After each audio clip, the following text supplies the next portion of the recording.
Welcome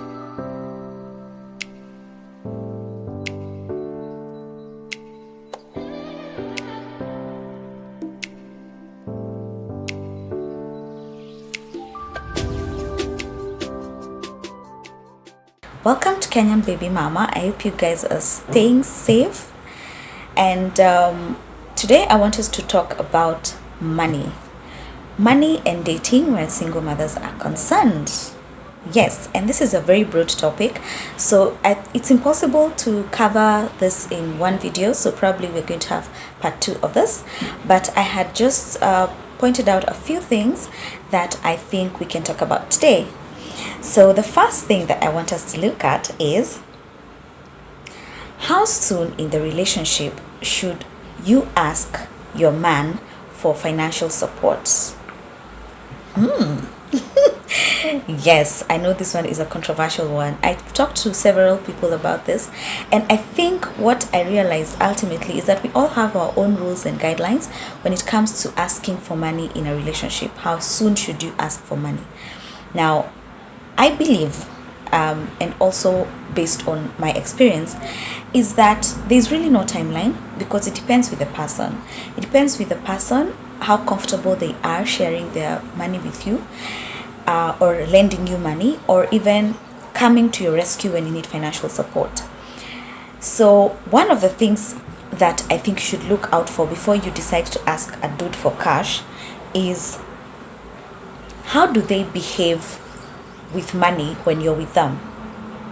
Now, if you're dating this guy and every time you go out together, they either look for ways to make you pay the bill or they never volunteer to pay the bill by themselves, even if it's something as simple as just a meal. It's like they always want you to put in money as well. They never offer to buy you a meal, and you can tell they're just never willing to spend money on you, even when they know that you're really struggling. Then don't ask that person for financial support, because they could just be stingy. They just don't want to help you financially, or they're not comfortable with you. Maybe for them, that relationship is just his passing time as he looks for somebody else, and so he does not want to invest financially on you. Or maybe he's not in a position to actually pamper you and do stuff for you that will involve spending money. The other red flag you should watch out for is how he reacts when you're in trouble, even if it's trouble that has nothing to do with money. For example, if, say for instance, you don't have a car and you've had an emergency, your child is sick and you need to rush them to hospital, and maybe he didn't live far from you, and he's at home chilling, he has his moti there, and you call him and you're like, oh my gosh, baby's sick, I have to rush into hospital, I'm trying to get a cab, and instead of telling you, are you home? I'm coming right away, his reaction is, oh my gosh, akipole. Yeah, by the way, there are dudes like those. I have met them. Yeah, they exist. If that's the kind of reaction that you get when you've asked him for financial support, not even financial support, you just called to ask for him, just look at how he behaves when you're in a crisis and you need help. If that's the kind of reaction that you get, don't waste your time. Move on. In fact, don't even ask him for, if he reacts like that to something like you need to take your baby to hospital, then you have no business asking him for financial support. The other thing that you should look out for, if this person knows that you are a single mother and maybe he comes to visit you at your place and he knows hiyo ni nyumba iko na mtoto ama watoto, but they always show up with nothing. They just come standing as they are, and they come and sit and they eat your food and they ask for seconds and they ask for things they want in your house, and they change channels and they're comfortable, and they just walk in like that with nothing. And they know that you are a mom, and maybe they even know that you're not it's not that you have a lot of money, you're also hustling and working very, very hard to make ends meet, and he does that. Forget about asking him for money, and maybe you should even reconsider dating such a person, because when you're dating a single mother, you're not just dating her.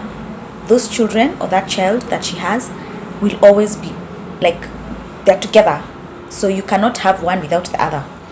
So don't say you care about me and you don't care about my kid. It just, yeah, no. Mm-mm. Yes, so that's not the kind of person to ask for money or anything. That's not even the kind of person you should be dating. Should you invest with the person that you're dating? I'll be very honest. Personally, I would say don't. However, if you decide to, because you can get to a point in a relationship where you decide that you're going to invest, and maybe you feel you both trust each other or you're safe enough to invest together, then make sure that you follow all the legal procedures that are needed to safeguard both your interests, so that should anything happen in the future, because I'm not saying that get into a relationship waiting for it to fail or waiting for it to fall apart or waiting for the other person to shaft you. No, that's not what I'm saying. But I'm saying that you should make sure that legally you protect each other, so that, because remember, as a single mother, you have an obligation to secure your child's interests, not just now but in the future. So you cannot afford to lose money or property because you fell in love. No. So make sure that you follow all the legal procedures, get a lawyer, make sure that you're completely protected from any eventualities in case that relationship does not work. And even when people are married legally, we have heard of stories where people are legally married but they still get taken advantage of. So anytime it comes to investments, whether it's with a person that you totally love and adore or it's with a business partner, always make sure that legally you are protected. Get a lawyer, pay that lawyer what they should be paid, so that you are protected. Very, very important. So that's my take on that issue. And please share, please comment, tell me what are some of the rules, the do's and don'ts that you have as a single mother when it comes to money and dating. Thank you so much for watching. If you have not, please like, please subscribe, please share and comment. Until next time, bye bye.